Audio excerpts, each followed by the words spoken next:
kaakyat tayo. Ito yung problema ko dito sa Japan. Ang daming stair. Nang lipat pa lang ng aking eroplano, ramdam ko na agad ang bigat sa puso. Iiwan ang pamilya, pangarap ang tugon, para sa akin na bukasan. Ako ay lalaban ngayon. Sa malayong lugar, ako'y nag-iisa. Mga luha ko tahimik na bumabagsak pa.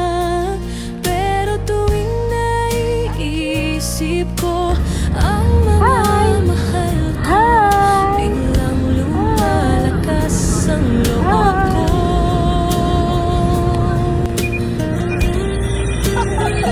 Ganito ang buhay ng isang OFW.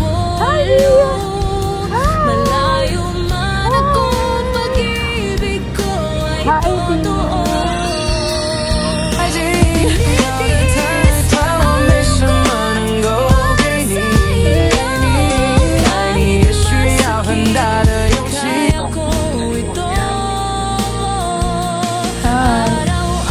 Parang ayaw nila sa akin.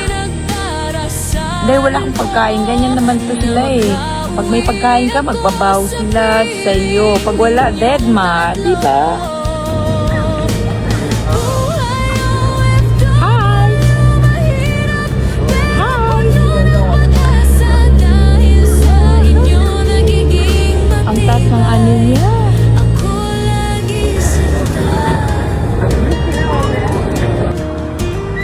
Lahat stair. Kaya kung pupunta ka ng Japan, tibayan mo yung tuhod mo. Puro stair dito. Ayan. Lakad, tas stair na naman.